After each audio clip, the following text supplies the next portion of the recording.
Okay, so we always have this power versus speed jumper.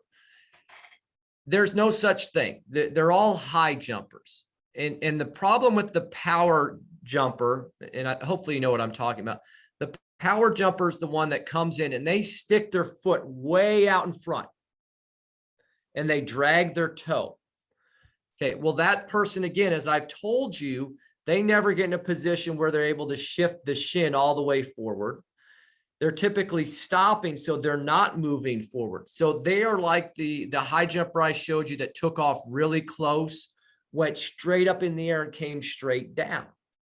We want to get away from that concept, okay? And the power jumper typically in the last 3 steps maybe isn't completing a push off of the third to last, and they're starting to sit too early.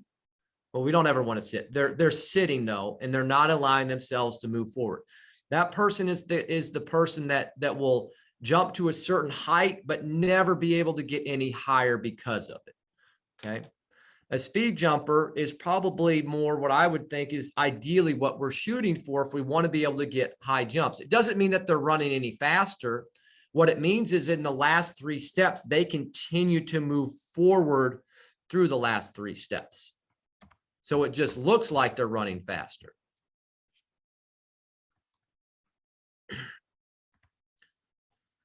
Flaring the approach. So when I coach the high jump, usually where I start with the approaches is I will stand directly in front of them, as you saw in 1 or 2 of those videos, when they're running towards me.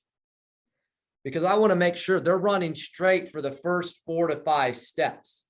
Sometimes what you'll see them do is they'll actually flare out a little bit. And it's really hard, again, to set up pressure when we're flaring out or maybe even flaring in. So running a straight line is like step number 1.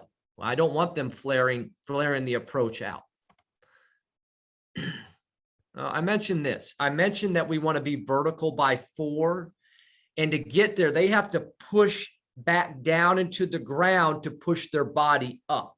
So one of the common things, and I struggle with this sometimes too, is I tell them, you got to push yourself up by 4. They won't push themselves up. They'll actually just throw their chest up. And in doing that, they're not pushing down against the ground. And we always want to be pushing down against the ground, especially as we run through the curve.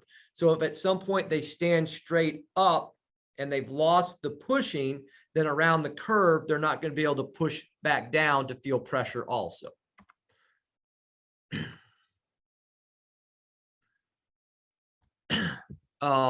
These are 2 big ones, but you know, all the work that I see people doing on boxes to jump over the bar, I don't think it does anything for you. You're doing something totally stationary for an event that involves running at a certain amount of speed with pressure around the curve, creating somersaults to get over the bar.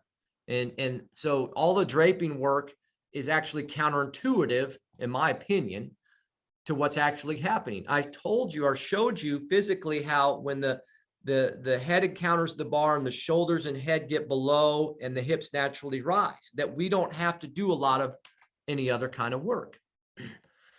Now, the last thing I'll leave you with is this. If they are too close on takeoff, backing them up is not the answer.